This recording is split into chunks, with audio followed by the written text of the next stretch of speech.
আজ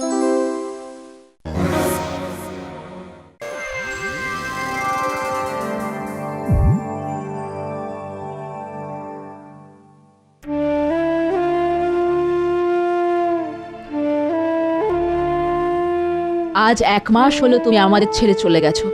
যেখানেই থাকো ভালো থেকো। খোকার ছবিতে মালা পরাচ্ছ বৌমা? হ্যাঁ মা। দেখতে দেখতে 1টা মাস কেটে গেল, কিন্তু সংসার যে আর চলে না। জানি মা, আপনার ছেলেই ছিল সংসারের একমাত্র রোজগেরে।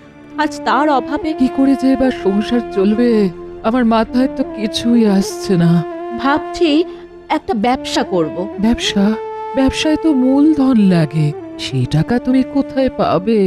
যেটুকু সঞ্চয় ছিল এই 1 মাসে তো সবই প্রায় শেষ। জানেন মা, এমন একটা ব্যবসার কথা ভেবেছি যেটা শুরু করতে বেশি টাকা লাগবে না। কিসের ব্যবসা বলো তো? ভাবছি ঘরে বসে মালাই, কুলপি এই সব তৈরি করব। মালাই কুলপি? হ্যাঁ, তাতে তো বেশি টাকা লাগবে না। তারপর স্কুলের গেটের সামনে গিয়ে বাচ্চাদের কাছে ওই কুলপি বিক্রি করে আসব। তোমার চিন্তাধারাটা মন্দ নয়। তাহলে কবে থেকে শুরু করবে ভাবছো? কাল থেকে।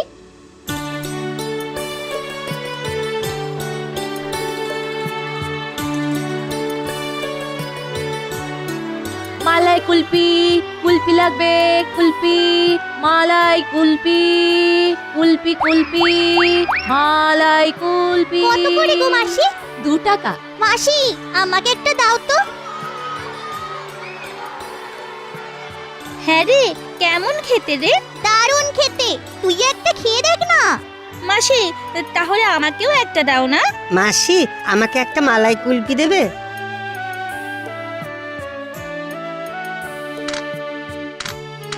কত হলো বৌমা? 50 টাকা মা। তুমি তো মাত্র 25টা করে নিয়ে গিয়েছিলে। আর সব কটা বিক্রি হয়ে গেছে মা। ভাবছি কাল 50টা তৈরি করে নিয়ে যাব। আচ্ছা বৌমা, সকলে খেয়ে কি বললো? সব বাচ্চাদেরই তো খুব ভালো লেগেছে। সকলে বলছে আবার খাবে। বাবা, ভালো তো হতেই হবে। সারা রাত জেগে কত কষ্ট করে তুমি কুলপিগুলো বানিয়েছো। দুধ, চিনি, খোয়া ক্ষীর, কাজু কিশমিশের কুচি, কিছুই তো বাদ দাওনি। আসলে বাচ্চারা খাবে তো, তাই একটু যত্ন নিয়ে তৈরি করেছি। দেখবেন মা, আমার মন বলছে এই মালাই কুলপির ব্যবসা করে আমাদের দুজনের দিন ঠিক চলে যাবে। তুমি একলা না পারলে আমাকে বলো, আমিও মালাই কুলপি তৈরি করে আসবো। আপনি কেন যাবেন মা? আপনার বয়স হয়েছে, আপনি ঘরে বসে আরাম করবেন। আমি সব দিকটা সামলে নেব। মাসি, আমায় একটা দাও। ওর আগে আমাকে দাও। না না না, সব থেকে আগে আমাকে দাও। দেবো দেবো দেবো, তোমরা হইচই করো না, ঠিক দেবো। একে একে সবাইকে দেবো। কালকে কিন্তু আমি পাইনি, আমাকে দেওয়ার আগেই ফুরিয়ে গিয়েছিল। আজ আর ভয় নেই গো বাছা, আজ অনেক বেশি করে তৈরি করে এনেছি। একটু অপেক্ষা করো, সকলেই পাবে। আচ্ছা, আমার এই মালাই কুলপি তোমাদের ভালো লাগছে তো? ভালো বলে ভালো, খুব ভালো।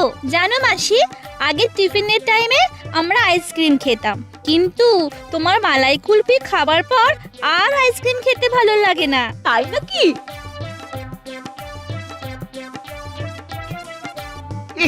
জবে থেকে ওই মহিলা স্কুলের সামনে মালাই কুলফি বেচতে শুরু করেছে, সেদিন থেকে আমার ব্যবসা তো লাটে উঠতে চলো দেখছি। আগে টিফিন টাইমে আইসক্রিম কেনার জন্য আমার দোকানে বাচ্চা কাচ্চা একেবারে কিলবিল করতো, এখন একটা বাচ্চারও পাত্তা নেই। সব ভিড় এখন ওর কাছে। এমন ভাবে চলতে থাকলে তো আমার দোকান বন্ধ করে দিতে হবে। না না না না না না না, কিছু একটা বুদ্ধি বের করে ওই মহিলাকে আটকাতেই হবে। তাই প্রথমেই জানতে হবে ওর নাম আর ঠিকানা।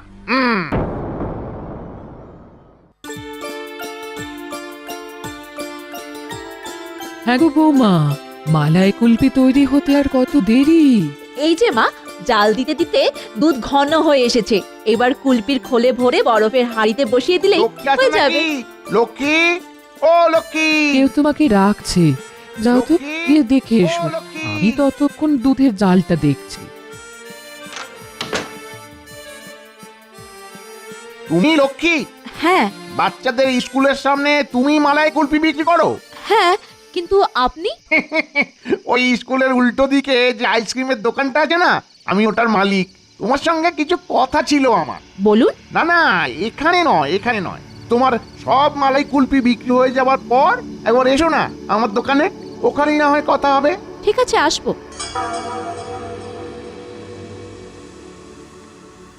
আরে লক্ষ্মী, এসো এসো এসো। বলুন, কি বলবেন? বলছিলাম কি, তোমার মালাই কুলফির ব্যবসা তো বেশ জমে গেছে গো। হ্যাঁ, তা রোজ রোজ কত লাভ হয়? হ্যাঁ, ভাবছো এসব কথা কেন জিজ্ঞাসা করছি? আসলে আসলে তুমিও ব্যবসায়ী আর আমিও ব্যবসা করে খাই, তাই আর কি। খুব বেশি একটা লাভ হয় না। তাও কত? ধরুন প্রতি কুলপি পিছু ওই 2 আনা। এ বাবা, এত ভালো কুলফি তোমার, স্কুলের বাচ্চাদের কাছে এত চাহিদা, আর কুলফি পিছু লাভ মাত্র 2 আনা। আমি কিন্তু একটা কাপ আইসক্রিম বিক্রি করে কম করে 2 টাকা লাভ করি। 2 টাকা লাভ? তাই তো বলছি আমার সাথে হাত মিলিয়ে ব্যবসা করো, 2 টাকার অর্ধেক মানে 1 টাকা তুমি পাবে। কি করতে হবে আমাকে? কি আমার প্রস্তাবে রাজি তো? হ্যাঁ, রাজি। তাহলে কাল চলে এসো। ঠিক আছে। তুমি তো আর বুঝতে পারলে না, না জেনে বুঝে কেমন আমার পাতা ফাঁদে পা দিলে। কালই তোমার ব্যান্ড বেজে যাবে।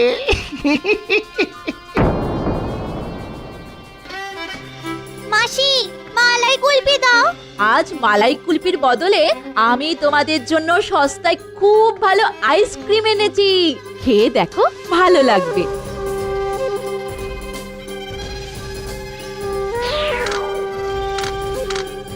এবার থেকে তাহলে মালাই কুলপির বদলে আইসক্রিম বিক্রি করবে ঠিক করলে? হ্যাঁ মা, মালাই কুলপিতে খাটুনির তুলনায় লাভ খুব কম, তাই এবার থেকে আইসক্রিমই বিক্রি করব। দেখুন না একদিনে কত লাভ হয়েছে। এ বাড়িতেই লক্ষ্মী থাকে। ভাঙো ভাঙো তাহলে দরজা, টেনে বের করো। কি বলছে টেনে বের করো। বৌমা? ভাঙো এসব দরজা। কি বলছে টেনে বের করো। বৌমা? টেনে দাঁড়ান, বের করো। আমি দেখছি।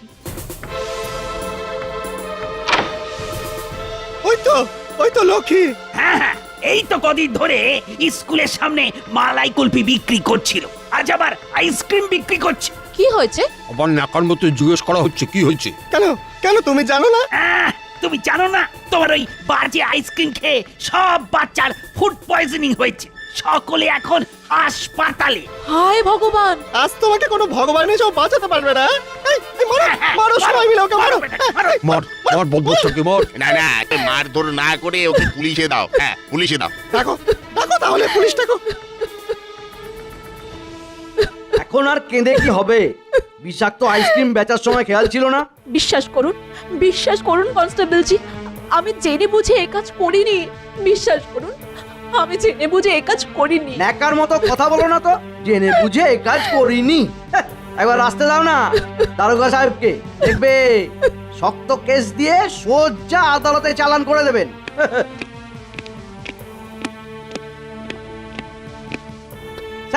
স্যার এই মহিলারই আইসক্রিম খেয়ে অনেক বাচ্চা অসুস্থ হয়ে পড়েছে। ও, তুমি লক্ষ্মী? হ্যাঁ সাহেব। তা তুমি তো আজকাল ওই বাচ্চাদের স্কুলের সামনে মালাই কুলপি বিক্রি করো, কে তাই তো? আপনি জানেন সাহেব? আরে আমার ছেলেটাও তো এই স্কুলে পড়ে, সে তো তোমার মালাই কুলপির খুব ভক্ত, যদিও আজ সে স্কুলে যায়নি। আচ্ছা একটা কথা বলো তো, কুলপি মালাই ছেড়ে আজ তুমি হঠাৎ ওই আইসক্রিম বিক্রি করতে গেলে কেন? সবই আমার কপাল সাহেব, সবই আমার কপাল। ওই স্কুলের উল্টো দিকে যে আইসক্রিমের দোকানটা আছে, তার মালিক আমায় ডেকে বললো কি বললো সে? বলো ওর হয়ে আমি যদি আইসক্রিম বিক্রি করি তাহলে আইসক্রিম পিছু আমাকে 1 টাকা করে দেবে। আমি বুঝতে পারিনি সাহেব, ওর আইসক্রিম বিক্রি করে আমি এভাবে ফেঁসে যাব। আমি বুঝতে পারিনি সাহেব।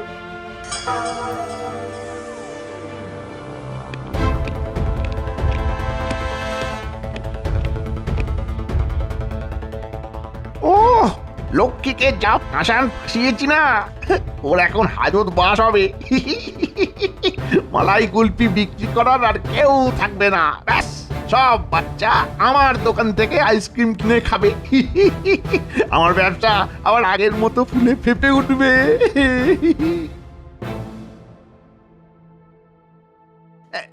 স্যার, আপনি? হ্যাঁ, বিষাক্ত আইসক্রিম বিক্রি করার দায়ে তোমায় গ্রেপ্তার করতে এসেছি। কিন্তু স্যার আইসক্রিম তো বিক্রি করেছে লক্ষ্মী। হ্যাঁ, আর সেগুলো লক্ষ্মীকে বিক্রি করতে দিয়েছিলে তুমি। হ্যাঁ, চলো চলো থানায় চলো। কিন্তু স্যার চুপ! আর একটা কথাও বলবে না।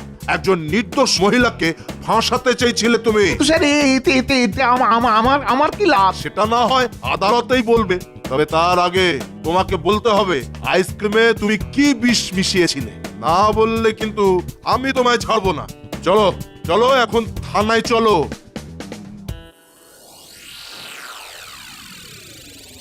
যাও লক্ষ্মী, তুমি বাড়ি যাও। বাড়ি যাব? হ্যাঁ, তোমার বিরুদ্ধে কোনো চার্জ নেই, বুঝলে? শোনো, কাল থেকে আবার নিজের হাতে মালাই কুলফি তৈরি করবে। আর একটা কথা, বেশি লাভের আশায় কখনো কারো কথায় নেচে এরকম ফাঁদে পা দেবে না। কথাটা মনে থাকবে তো? মনে থাকবে সাহেব, সারা জীবন মনে থাকবে।